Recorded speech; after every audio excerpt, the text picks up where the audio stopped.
Hello everyone, this is Kundan Kumar Mehta and you are watching your अपना वाला channel, प्यारा सा चैनल मेरिट यार्ड। तो अब तक हम लोग इस चैप्टर में न्यूट्रिशन के बारे में स्टडी कर चुके हैं। तो आज के इस लेक्चर से हम लोग एक नए टॉपिक की ओर आगे चलने वाले हैं, जिसमें हम लोग स्टडी करेंगे रेस्पायरेशन के बारे में। तो चलिए स्टार्ट करते हैं। देखिए, रेस्पायरेशन क्या है? Oxidation of food to release of energy, यानी फूड के ऑक्सीडेशन के बाद एनर्जी जो है क्या होता है, रिलीज होता है। इस प्रोसेस को हम लोग रेस्पायरेशन कहते हैं। जैसा कि ये देखिए, ये एक क्या है, अमीबा है। अमीबा ये एक ऑर्गेनिज्म है जो फूड को लिया और फूड को लेने के बाद क्या होगा, फूड जो है वो डाइजेस्ट होने के बाद, सपोज कार्बोहाइड्रेट है, वो डाइजेस्ट होने के बाद क्या हुआ, ग्लूकोज में कन्वर्ट हो गया। ये आपका क्या है, ग्लूकोज है। ग्लूकोज जो है ऑक्सीजन के प्रेजेंस में O2 और रिलीज करता है क्या, एनर्जी। तो इसी प्रोसेस को हम लोग क्या कहते हैं, रेस्पायरेशन कहते हैं। अब देखिए, जो रेस्पायरेशन है वो आपका मेनली 3 स्टेप में कंप्लीट होता है।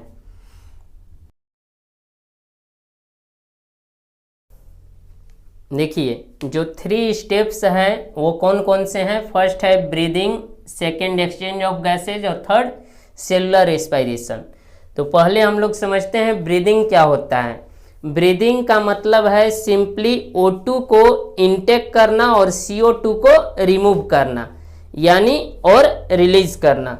यानी ब्रीदिंग में हम लोग क्या करते हैं, जैसे यहाँ से क्या किया गया, O2 जो है इंटर किया, नहीं तो इसे हम लोग क्या कह देंगे, इंस्पायरेशन और इनहेलेशन। और ये ब्रीदिंग का पहला स्टेप है। ब्रीदिंग जो है 2 स्टेप में पुनः कंप्लीट होता है, जिसे हम लोग फर्स्ट को कहते हैं इंस्पायरेशन और सेकंड को एक्सपायरेशन। तो O2 जो है इंटर करेगा, यानी इनटेक ऑफ O2, ये हो गया आपका क्या, इंस्पायरेशन। और सेकंड स्टेप है आपका एक्सपायरेशन और एक्सहेलेशन। जब ये O2 इंटर करेगा तो यहाँ पर क्या होगा, और रिलीज, यहाँ से CO2 को बाहरी वातावरण में, एक्सटर्नल इन्वायरमेंट में रिलीज होना, ये कहलाता है आपका एक्सपायरेशन। क्या कहलाता है, एक्सपायरेशन, रिलीज ऑफ CO2। और ये दोनों मिलकर कंप्लीटली बनाते हैं ब्रीदिंग। यानी ब्रीदिंग जो है 2 स्टेप में कंप्लीट होता है, जिसे हम लोग फर्स्ट को कहते हैं इंस्पायरेशन और सेकेंड एक्सपायरेशन। इंस्पायरेशन जो है, इसमें इनटेक ऑफ O2, यानी O2 को बॉडी के अंदर इनटेक किया जाता है और CO2 को रिलीज किया जाता है। ये ब्रीदिंग है।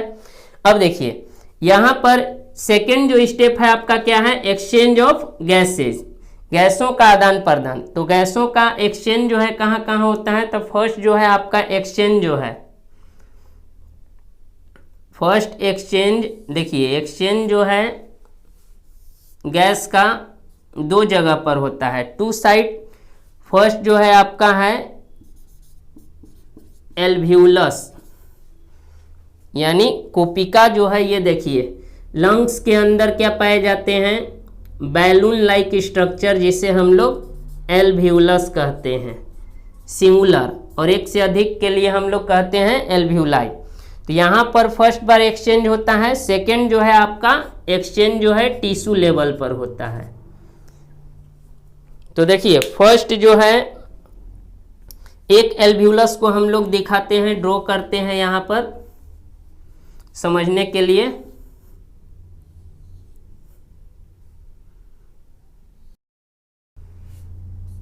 ये आपका है ब्लड वेसल्स और ये है आपका एल्व्यूलस। अब देखिए, जब O2 को इनटेक किया जाता है तो ये लंग्स में इंटर करता है, लंग्स में, और लंग्स में कहाँ पर, तो एल्व्यूलस में। तो एल्व्यूलस में इंटर किया यहाँ पर O2, नहीं। अब देखिए, तो O2 जब इंटर करता है तो क्या होता है, यहाँ पर फर्स्ट में जो है O2 इंटर किया तो एल्व्यूलस में O2 का जो कंसंट्रेशन है वो बढ़ जाएगा, नहीं। और तो इस और ब्लड वेसल्स में O2 जो है O2 का लेवल जो है कंसंट्रेशन वो कम होगा। तो इस कंडीशन में O2 जो है डिफ्यूज कर जाएगा कहाँ, ब्लड वेसल्स में, एल्व्यूलस से इंटर कर जाएगा ब्लड वेसल्स में, और ब्लड वेसल्स के थ्रू ये पहुंच जाएगा कहाँ पर, टिश्यू में पहुंचेगा। यानी ऑल द बॉडी सेल्स जो हैं, जितने भी बॉडी सेल्स हैं वहाँ पर चला जाएगा। अब देखिए ये है आपका बॉडी सेल्स और ये जो है ब्लड वेसल्स, ये ब्लड को लेकर आया, जिसमें ब्लड फ्लो कर रहा है, इसमें O2 आ गया। अब यहाँ पर क्या होगा, ब्लड वेसल्स में O2 का लेवल जो है हाई है और सेल जो है यहाँ पर O2 का लेवल कम है। तो O2 यानी ऑक्सीजन जो है ब्लड वेसल से इंटर कर जाएगा सेल में। नहीं, अब देखिए यहाँ पर जब शुरुआत में जब ग्लूकोज जो है उसका ब्रेकडाउन हुआ होगा तो उस टाइम क्या होगा, CO2 का जो लेवल है वो टिश्यू में हाई रहेगा और ब्लड वेसल्स में लो रहेगा। तो फलस्वरूप यहाँ से आपका CO2 जो है टिश्यू से इंटर करेगा ब्लड वेसल्स में। तो ये हुआ क्या, एक्सचेंज ऑफ गैसेज यहाँ पर हुआ टिश्यू लेवल पर। अब ये ब्लड वेसल्स आएगा और यहाँ से ब्लड वेसल्स जो है CO2 को लेकर आएगा कहाँ, एल्व्यूलस में, यानी कुपिका के पास। तो यहाँ पर अब CO2 का लेवल जो है एल्व्यूलस में ज़्यादा, ब्लड वेसल्स में ज़्यादा और एल्व्यूलस में CO2 का लेवल कम है। तो इस कंडीशन में CO2 क्या होगा, ब्लड वेसल से चला जाएगा एल्व्यूलस में। तो यहाँ पर एक्सचेंज हुआ, यानी जो गैसेज हैं, तो गैसेज कौन कौन से, CO2 और O2, ये क्या होते हैं, आपस में एक्सचेंज होते हैं। दो साइट है एक्सचेंज का, पहला है एल्व्यूलस में एक्सचेंज होता है और दूसरा टिश्यू लेवल पर एक्सचेंज होता है।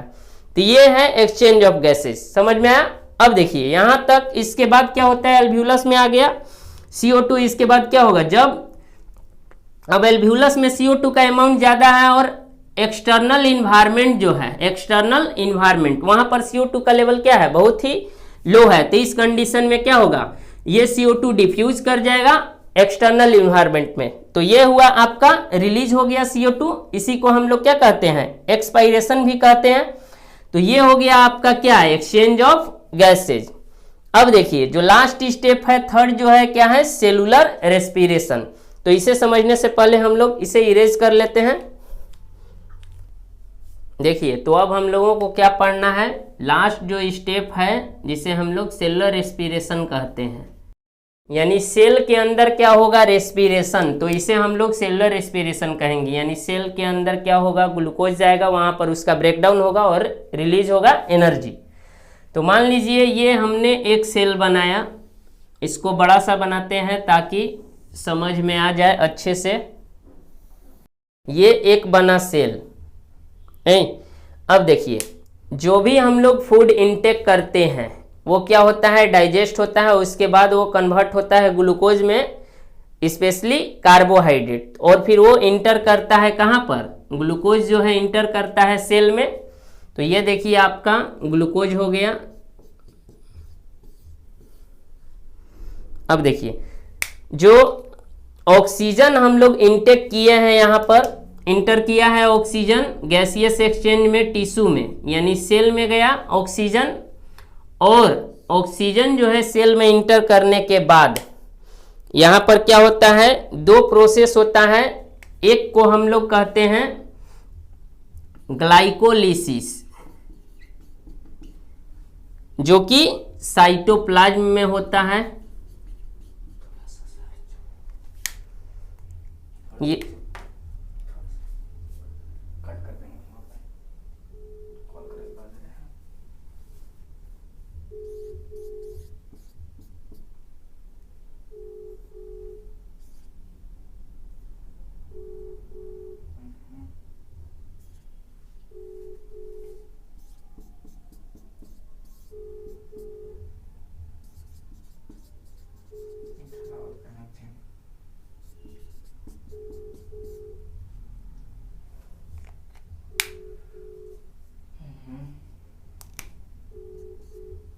हेलो, भेजे हैं उसको, निकाल दीजिए 1 बजे तक, 1-1:30 बजे तक। जो शुरू वाला है ना 8 गो, 8 गो उसको 1 बजे तक, बाकी चलेगा लेट तक। ठीक, हम 1 बजे तक ना कर देंगे, 1 से 1:30 बजे तक हम कर देंगे ना, 1 बजे तक ना, 1 बजे तक ऊपर वाला। 1 बजे तक। हाँ ट्राई ठीक है, करिए। हम कर देते हैं, डाल देंगे इंतजाम, यहाँ से निकल गए हैं, कर देते हैं। ठीक ठीक। ठीक है।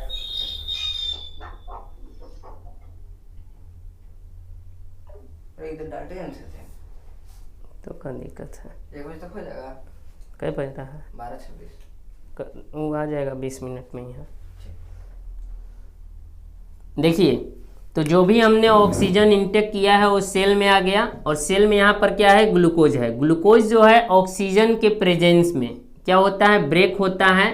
जो प्रोसेस फर्स्ट है जिसे हम लोग ग्लाइकोलिसिस कहते हैं। ग्लाइको का मतलब क्या होता है? ग्लूकोज होता है। ग्लाइको शब्द जो है, ये ग्लाइको शब्द जो है किसके लिए है? ग्लूकोज के लिए। और लिसिस का मतलब क्या है? ब्रेकडाउन, यानी ग्लूकोज का ब्रेकडाउन होता है। तो यहाँ पर फर्स्ट बार बनता है पायरुविक एसिड, और वो पुनः जो है माइटोकॉन्ड्रिया में ब्रेक करता है क्रेब्स साइकिल के तहत, तो बनता है CO2, H2O और एनर्जी। तो यही ना है, रेस्पिरेशन में क्या होता है? एनर्जी रिलीज होता है। तो ये हुआ सेलुलर रिस्पिरेशन, जहां पर ATP के फॉर्म में एनर्जी जो है रिलीज होता है, और इस एनर्जी का ऑर्गेनिज्म जो है वेरियस एक्टिविटी को परफॉर्म करने के लिए यूटिलाइज करता है। तो ये था आपका सेलुलर रिस्पिरेशन। अब देखिए, अब हम लोग देख लेते हैं, यहाँ पर समझेंगे कि जो ब्रीदिंग है और रेस्पिरेशन दोनों में डिफरेंसेस क्या हैं। तो चलिए देखते हैं डिफरेंसेस। देखिए, तो अब हम लोग जानने वाले हैं differences between breathing and respiration. Breathing और रेस्पिरेशन में डिफरेंस क्या है? फर्स्ट है, ब्रीदिंग में फर्स्ट डिफरेंस क्या है? ब्रीदिंग जो है एक क्या है? फिजिकल प्रोसेस है, और रेस्पिरेशन बायोकेमिकल प्रोसेस है। यानी फिजिकली इसमें क्या होता है? O2 को हम लोग इनटेक करते हैं, CO2 को रिलीज करते हैं, ये फिजिकल प्रोसेस हुआ।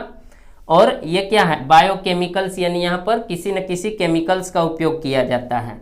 सेकेंड जो है आपका कैन बी कंट्रोल्ड, इसको कंट्रोल्ड किया जा सकता है। ब्रीदिंग को हम लोग कंट्रोल कर सकते हैं, बट रेस्पिरेशन को हम लोग कंट्रोल्ड नहीं कर सकते हैं। इसमें ब्रीदिंग में क्या होता है? इनटेक ऑफ O2, ब्रीदिंग में हम लोग O2 को इनटेक करते हैं, और रेस्पिरेशन में CO2 को रिलीज करते हैं। ब्रीदिंग में एनर्जी जो है वो रिलीज नहीं होता है, नो एनर्जी रिलीज्ड, और रेस्पिरेशन में एनर्जी जो है वो रिलीज होता है। ब्रीदिंग जो है इसमें एंजाइम्स जो हैं इन्वॉल्व नहीं है, एंजाइम्स इन्वॉल्व नहीं होते हैं, और रेस्पिरेशन में एंजाइम्स जो हैं वो इन्वॉल्व होते हैं। सेक डिफरेंस है बॉडी ऑर्गन्स इन्वॉल्व।